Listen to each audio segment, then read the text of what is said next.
Welcome to the newest episode of Heartshine Dharma Talks. Hi, I'm Nico Anna, and today I am going to begin our Dharma Talk just with chanting Shoshinge. And I just want to, if you don't already know what Shoshinge is, just to really quickly explain it. It's a Pure Land Buddhist chant. It's an ancient Buddhist chant that comes from Jodo Shinshu. It's a type of Buddhism that comes from Japan. And it is a chant that is a story, basically. It's a story about the different aspects of Amida Buddha. And it's very esoteric. So essentially, I just like to tell people, even though, you may not know exactly what the words mean, just tune into the vibration, because there's a very high vibration. It comes from the sound and energy generated by the chant. So just tune into the vibration, the energy, and just let that come into your energy field. Okay, and then just think of it as a sound meditation. Okay, so I'm going to go ahead and chant now, and just invite you to, make sure you're somewhere where you can be comfortable and you're not going to be disturbed. And it's quiet, private place for you. And you can certainly listen if you're doing other activities, but just don't close your eyes. Okay, here we go. Take a deep breath with me.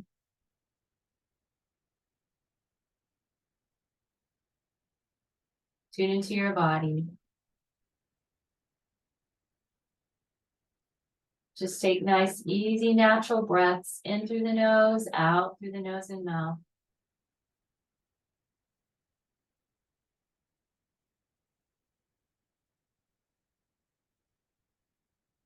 Kimyo, Muryo, Junior,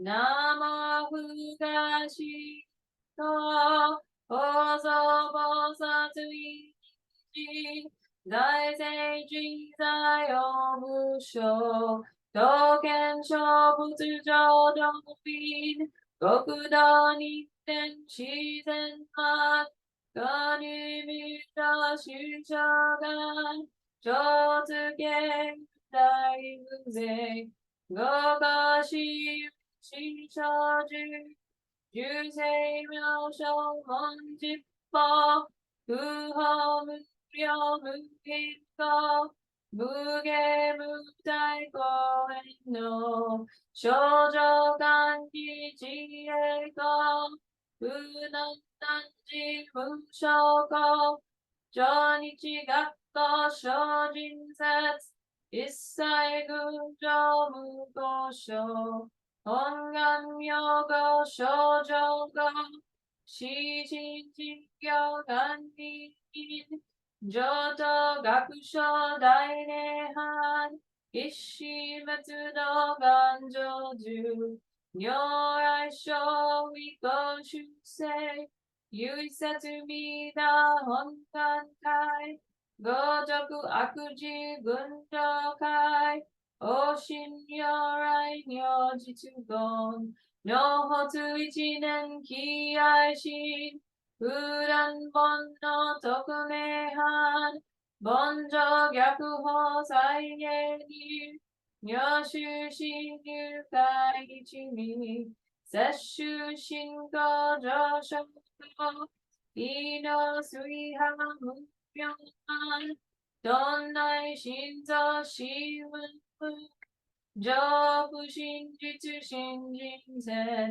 Inyanika Fu, Unmushime Myokan, Gyaku Shinken Kyo Daikyoki, Soku Ojo Gatsu Go Akushu, Issai Zen Maku Bonbu ni, Monshin Yorai Guzeigan, Butsugon Godai Shogesha, Zenin Myo Budan Rike Mida Butsuhon Gannen Butsu, Jaken Kyoman Nakushujo, Shingyo Juji Jinan, 난주시 난무가시 인도사이텐 실현계 주가지지 시거서 겐다이쇼거서 쇼이 면역제어기 샤간요 요간센 이슈 고명 난텐지 르즈다이시 슈토세 시즈노자이하우겐 벤자투다이조 무쇼 쇼간지지 쇼안라 겐지 난겨 로쿠 신겨 이겨 시도라 오픈엔미다 부츠헌간 지는 저구지 뉴히트저 유이노조 쇼뇽라이도 오호다이히 구세yon 텐진버사투 조롱셋 기묘무게 번영 에슈다라 겐진짓 고센 오조 다이세간 고유한간 위기에거 이도군조 쇼이시 기뉴구도구 다이호카이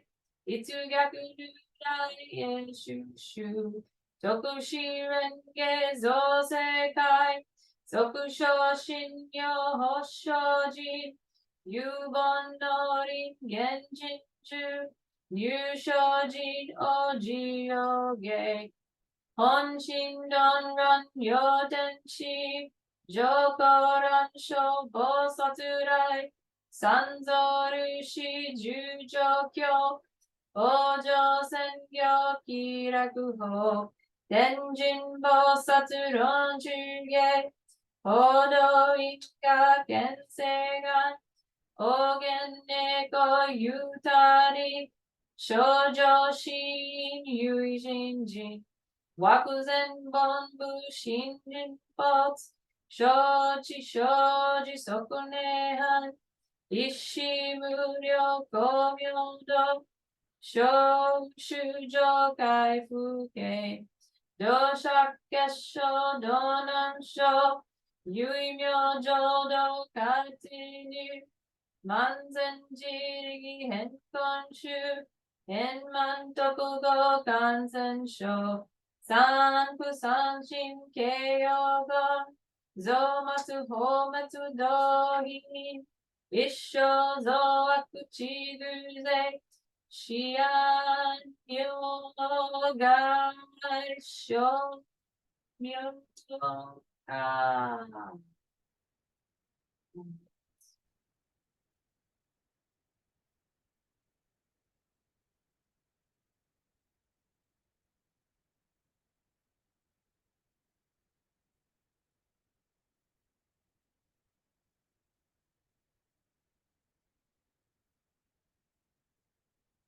And now just starting to come back from wherever you were during the chant and coming back to bring your attention and your awareness to the sound coming from your device or your computer or wherever you're listening to this talk.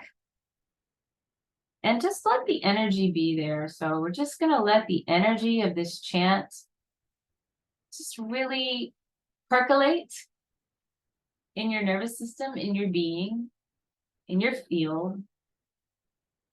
As I just go ahead and start my sharing, I'm just sharing. I mean, it's, I used to think this needed to be some big deal. I took so long to start sharing because I thought it had to be like a certain way, or it had to be perfect, or it had to be the way other people think it should be, or the way other people do things. And, I just realized that you just have to start sharing. If you've got something in your heart that you want to share, that people need to hear, people want to hear, that's helpful to others and to the world.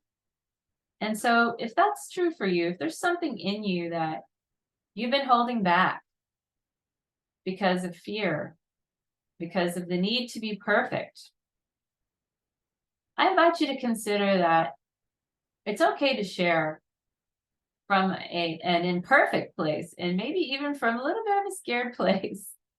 That's natural, because it's the nature of sharing. I mean, that's what human beings are really built for, right? I mean, isn't it true? Science can tell us that we're wired for connection, and we are just dying for connection, and we want to hear, stories, and we want to read about other people's experiences. I mean, there's so much going on social media where there's just so much sharing of content, and it's just something that's in demand. So share from your heart, right? Share from your heart, and however that looks for you, whether it's just in a moment with someone that's right in front of you, or whether it might be in a group, or it might be online, or just wherever it is, just share from your heart. So I was kind of inspired by something someone said to me the other day. I was talking to someone who I'm working with EFT Universe, and it was someone who I'm going to be mentoring for a clinical EFT certification. And we were just talking about, how like a lot of people that come into the clinical EFT certification have a background, and they've done a lot of other things. And maybe this is something they're doing in a stage of their life where they want to add something new, or they're making a change. And so they have all this life experience behind them. And then they're approaching this new thing, and they're like wondering, how am I gonna blend this? How's this gonna work together? How's this new thing gonna work with the old stuff?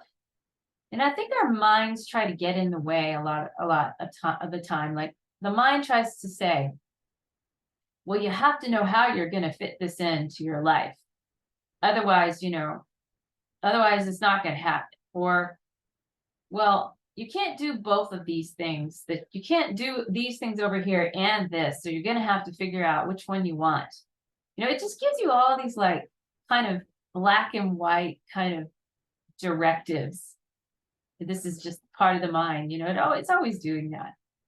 And so people get kind of, worried or anxious, like, how am I going to be able to integrate this into what I'm already doing? This can be true for so many things. Anytime you're bringing something new into your life, and the mind wants to interfere, because the whole idea of bringing something new into your life is that it is new. It's not like the past. It's not familiar. It's different, and you're stretching, and you're growing, and you're learning. And we need to be able to empty our minds and have like a beginner's mind in order to take in new information and to process it and let it become embodied wisdom, right? We have to empty our mind first in our being. Like, we have to let go of the idea that things need to be this way, or to stop comparing them to the way other things are. Oh, well, and I learned this, it was like this. So is this like this? Is it like this? Or is it more like this? And the mind is just always doing this. And so I was thinking about this that came up for this person I was talking to, and I remember when I was advising her, I actually was advising myself too, because I've been through this. It's just like, you just have to trust the process. You have to trust that this new body of knowledge that you're taking in is going to blend with everything that's already in your being naturally. And then the way it's going to look on the other side, you can't know yet. You have to actually just start moving forward, and you have to start working with it, and you have to let it grow organically on its own before you can really have an idea of what it's going to look like on the other side. And this can be, like I said, this can be difficult for the mind. But I was just thinking about how I used to think that I had like these two paths, that I was this spiritual person, and and I used to teach yoga, and I used to teach more in a capacity where you could consider what I was teaching as more spiritual.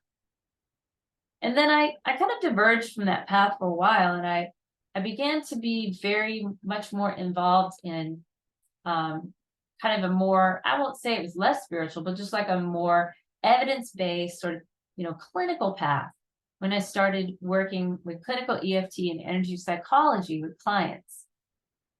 And part of me thought that somehow I was going to have to, be less spiritual when I'm over here, in this part of my life.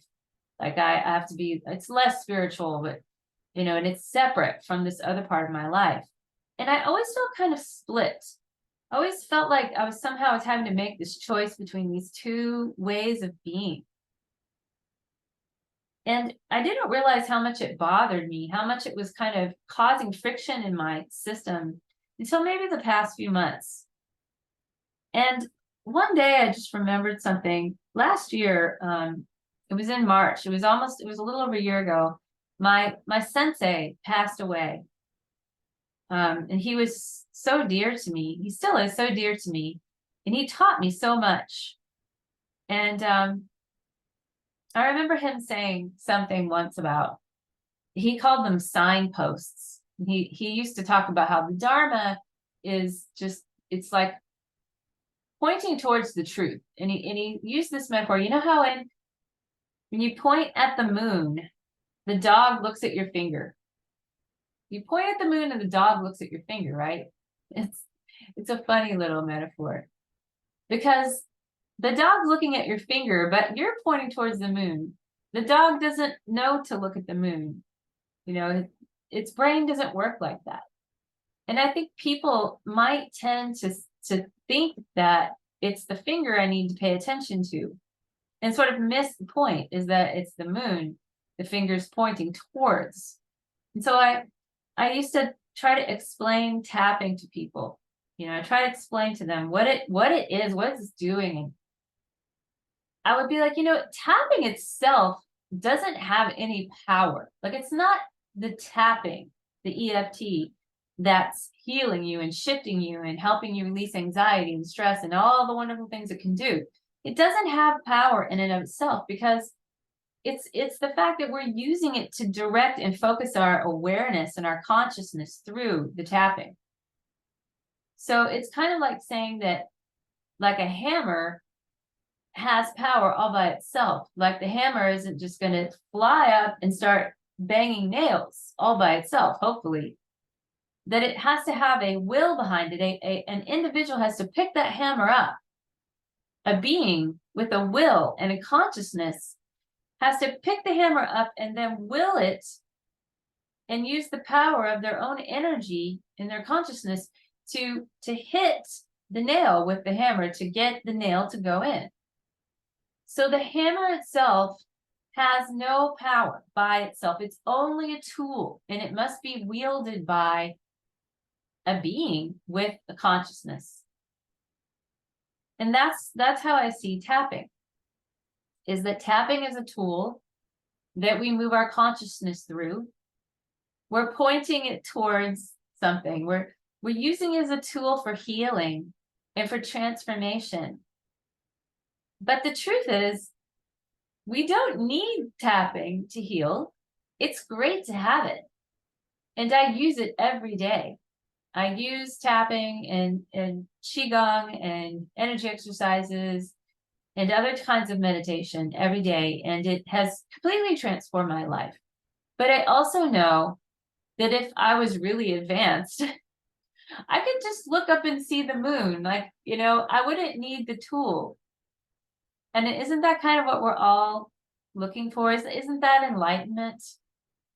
Isn't that enlightenment, really? Like, if we can just realize that we're already healed and whole, we just take away the interference. You just Remove the interference so that you can directly see the truth, that we're already healed and whole. But in the meantime, it's okay to use the tools. It's okay to use the tools for healing and transformation. So what I guess I'm getting at is that when I use that metaphor enough, when I was trying to explain tapping to people, I realized that I was basically explaining a spiritual concept that my sensei had explained to me at one time. And then all of a sudden I was like, wow, tapping is spiritual. And then I was like, everything is spiritual. There's no separation. And I was like, duh, that's separation consciousness. Hello, that's not oneness.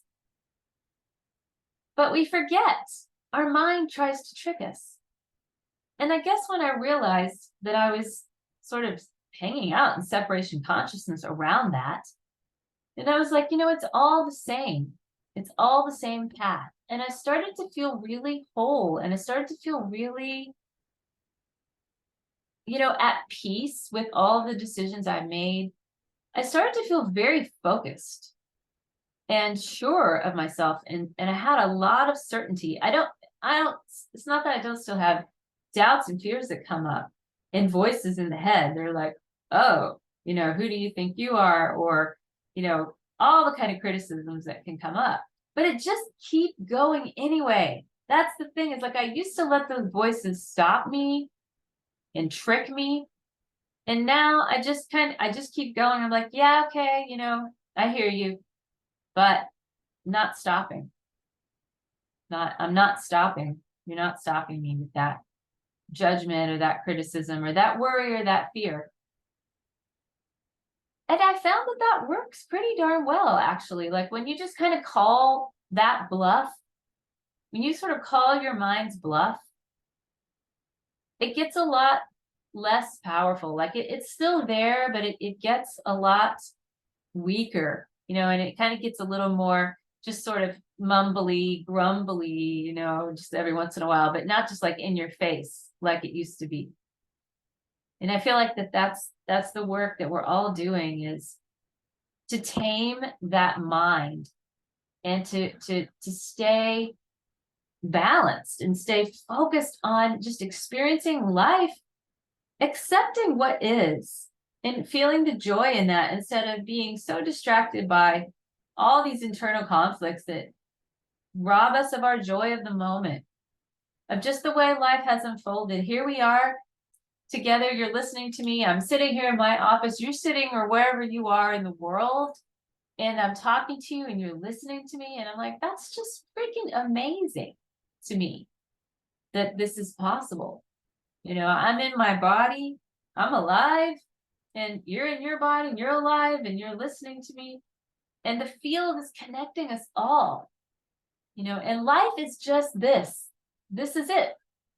Here we are. This is life. It's that simple. And it's that beautiful. So that concludes my Dharma talk today. And I want to thank you so much for joining me. I'm really, really so pleased that you're here and that you're part of this community. And I would love to hear your comments below, if you have any comments or questions. And I would also love to see you at the next Dharma talk or tapping circle or any other video I might premiere. Please subscribe to my channel if you like it and you get benefit. And we will see you next time.